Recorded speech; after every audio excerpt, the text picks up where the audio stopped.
तीन चार और बड़े इश्यूज हैं जो कि आने वाले दिनों में बतौर रियासत, अब मैं हुकूमत या अपोजिशन तो नहीं, रियासत पाकिस्तानी है सारे, और ये ख़ित्ता जो है वो एक नए आतिशफ़िशां, ऐसा लगता है कि मज़ीद आतिशफ़िशां यहाँ पे खुलने वाले हैं आने वाले दिनों में। और उस पर मैं बात करने से पहले ज़रा मैं ये कॉलिन पॉल जो जिनका इंतकाल हुआ है, सेक्रेटरी डिफेंस, कॉलिन पॉल के हवाले से मैं ये बात सिर्फ बताऊं कि ये इनको वैक्सीनेटेड थे, ये मुकम्मल तौर पे इनको वैक्सीनेशन हो चुकी थी, और बात ये सामने आ रही है कि इनका इनका कोविड से इंतकाल हुआ। तो इसमें ये बात, अब ये एक मैसेज है, एक मैसेज है कि कोविड से इनका इंतकाल हुआ, लेकिन ये वैक्सीनेटेड थे और इनको डोजेज लगी हुई थी। लेकिन उसके साथ एक इससे हमें और चीज़ समझ में आती है। वो क्या चीज़ है कि इनको ये अपनी बूस्टर डोज लगवाने का प्लान कर रहे थे, क्योंकि इनको ब्लड कैंसर की एक बड़ी लीथल किस्म थी जिसको मल्टीपल मायलोमा कहते हैं। सही। अच्छा, मल्टीपल मायलोमा जो है वो उसको मेरे साथ उसकी कुछ ज़्यादा इस किस्म के कैंसर की जो है वो एक अजब सा है, क्योंकि मेरे वालिद का इंतकाल मल्टीपल मायलोमा से हुआ था। और मल्टीपल मायलोमा जो है वो और अभी हालिया दिनों में भी नईमुल हक साहब जो थे उनका भी, और काफ़ी लोगों का जो है वो मल्टीपल मायलोमा, इसकी कोई ट्रीटमेंट एज सच नहीं है। लेकिन इसमें क्योंकि ये बोन मैरो के अंदर जो वाइट ब्लड सेल्स हैं, जिनको प्लाज्मा सेल्स कहते हैं, जो है एंटीबॉडीज बनाते हैं, जो कि मुदाफ़ियत हम्म। बनाते हैं, तो वो जो मुदाफ़ियत बनाने वाले सेल्स हैं वो एंटीबॉडीज तो बना रहे होते हैं इसमें, इस किस्म के कैंसर में, लेकिन वो एबनॉर्मल एंटीबॉडीज होती हैं। सही। वो जो एंटीबॉडी जो मुदाफ़ियत की हैं वो एबनॉर्मल एंटीबॉडीज होती हैं। अच्छा। इसी तरह से जब अगर फ़र्ज़ करें तो ये एक तरह से इम्यूनो कॉम्प्रोमाइज़ होते हैं।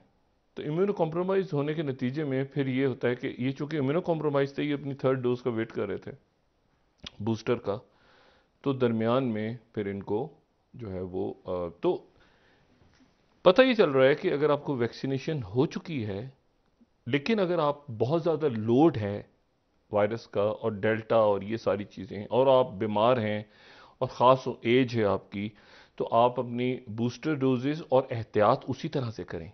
ठीक। अच्छा, और अगर वैक्सीनेशन ना हो, ना करवाई होती कि जी वैक्सीनेशन तो फ़र्क नहीं पड़ता, तो फिर तो आप समझें कि मतलब बहुत से कैंसर के पेशेंट्स ऐसे हैं जो बच रहे हैं इसलिए कि उन्होंने वैक्सीनेशन करवाई है, फिर उसके बाद वो बचे होंगे। लेकिन अगर इम्यूनो कॉम्प्रोमाइज्ड हों और साथ कोई प्रॉब्लम्स हों और कोई बीमारियां हों, तो इनको कोविड हुआ, लेकिन ये इनका इलाज चल रहा था मल्टीपल माइलोमा का, सही। कीमोथेरेपी हो रही सही। थी, ठीक।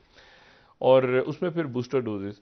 ये मौजूदा हुकूमत की मेहरबानी से जो मुझे एक मसला हुआ था ट्रांजिट स्कीमिक अटैक का, तो उसके बाद मैंने 2 डोजेस वैक्सीनेशन की रूटीन और फिर 2 बूस्टर डोजेस लगवाई हैं जी। अपनी एंटीबॉडीज़ को कवर करने के लिए। शुक्रिया वज़ीर आज़म साहब। ठीक है, तो 2 मुझे, यानी 4 मुझे डोजेज लेनी पड़ी हैं यानी उस कि जगह जिनकी तक पहुँचें, इम्यूनिटी क्योंकि वीक हो। जी इम्यूनिटी, मेरी इम्यूनिटी जितनी होनी चाहिए थी कर्टसी हुकूमत पाकिस्तान, हम्म।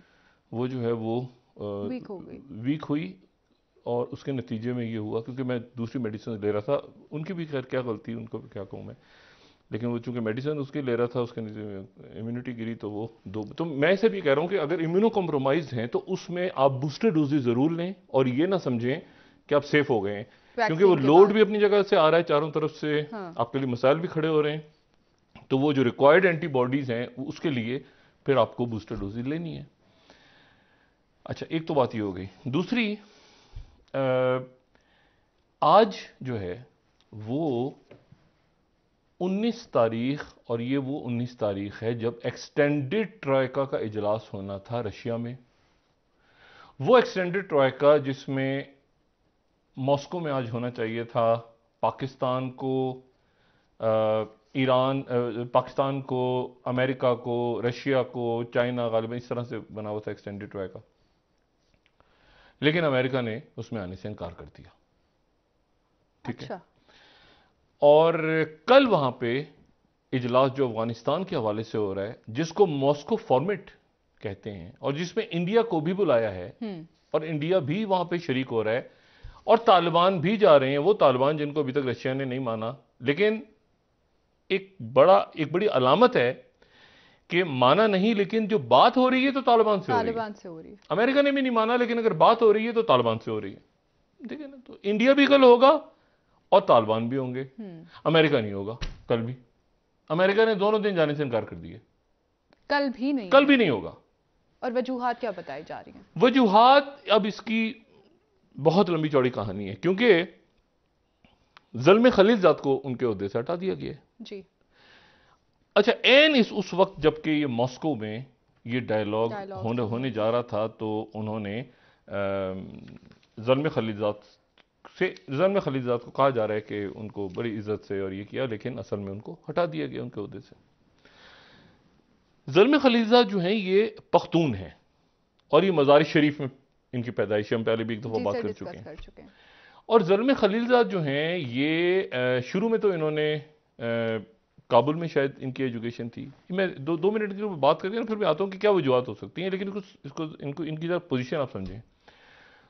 ज़ल्म खलीलज़ाद जो हैं इनिशियल एजुकेशन इनकी काबुल की, और उसके बाद ये चले गए जो है आला तालीम के लिए अमेरिका से फिर ये आ गए लेबनान, और वहाँ पर बैरूत में, बिल्कुल बैरूत के सेंटर में एक बिल्डिंग है जो जहाँ अब बहुत कम लोग होते हैं, अब बड़े कम स्टूडेंट्स होते हैं, लेकिन एक ज़माने में वो भरा होता था। लेकिन आज भी सबसे बड़ी यूनिवर्सिटी का कैंपस जो है वो वहीं पे है, और बड़ा खूबसूरत कैंपस है, और वो है अमेरिकन यूनिवर्सिटी बैरूत के अंदर। तो एक ज़माने में वहाँ पर, अब कुछ अर्से पहले मैं वहाँ गया तो वहाँ पर वो इंटरनेशनल रिलेशंस और इस तरह के सब्जेक्ट्स को ख़त्म हो गए हुए हैं, और ज़ाहिर है कि वो बिल्डिंग, उसका नाम अमेरिकन यूनिवर्सिटी ही है, लेकिन यह है कि वहाँ पे बहुत ज़्यादा आपको स्टूडेंट्स जो हैं वो नज़र तो आते हैं, लेकिन ये कि इंटरनेशनल रिलेशंस या इस किस्म के पॉलिटिकल साइंस ऐसे सब्जेक्ट वहाँ पे नहीं होते। सही।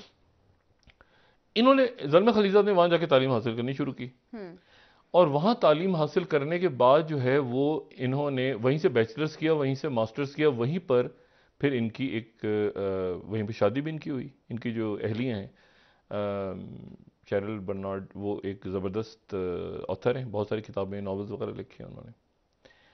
उसके बाद ये इन्वॉल्व हो गए, जाके अटैच हो गए, इन्वॉल्व हो गए बर्जिंस्की के साथ। मतलब एक बड़ा नाम बर्जिंस्की, जिमी कार्टर के जो आप समझ लें NSA। और ये वो दौर है जब ऑपरेशन साइक्लोन शुरू हो रहा है। ऑपरेशन साइक्लोन वो है, उस ऑपरेशन को ऑपरेशन साइक्लोन कहते हैं, जिसमें अफगानिस्तान के अंदर मुजाहिदीन की मदद की थी अमेरिका ने। उस पूरे प्रोसेस का नाम ऑपरेशन साइक्लोन है। ठीक है। तो ये बर्जिंस्की के साथ लगे जिमी कार्टर का दौर, और सोवियत यूनियन आ गया, तो ये बिल्कुल साथ अटैच हो गए। और उसके बाद जब रेगन आया तो ये रेगन के साथ इन्होंने कंटिन्यू किया, तो ये स्टेट डिपार्टमेंट के साथ, और फिर बिल्कुल उस दौर को इन्होंने देखा। पाकिस्तान आना जाना खूब इनका, और उस जमाने में बहुत ज्यादा, क्योंकि मैंने कहा ना एक्टिव बर्जिंस्की खुद ही आते थे तो ये उनके साथ होते थे। सही। उसके बाद ये हुआ कि ये जो है ये इन्होंने पूरा वो दौर देखा। फिर ये जो है ये रैंड कॉरपोरेशन से 93 में इन्वॉल्व, उसके साथ चले गए। रैंड कॉरपोरेशन उनका बड़ा, यानी आप समझ लें कि अमेरिकन रियासत और आगे की फ्यूचर प्लानिंग और जो भी उनका होता है सारा, रैंड कॉरपोरेशन। 28 पेपर्स इनके शाये हुए वहाँ पे। सही। और ज़ल्म खलीलज़ाद जो हैं ये उर्दू भी बोलते हैं, फ़ारसी भी बोलते हैं, अरबी बोलते हैं, इंग्लिश बोलते हैं, ये दरी बोलते हैं, ये पश्तो बोलते हैं। ये मेरा ख्याल है कि इनको कुछ सेंट्रल एशिया की ज़बानें भी आती हैं। मतलब कमाल शख्सियत हैं।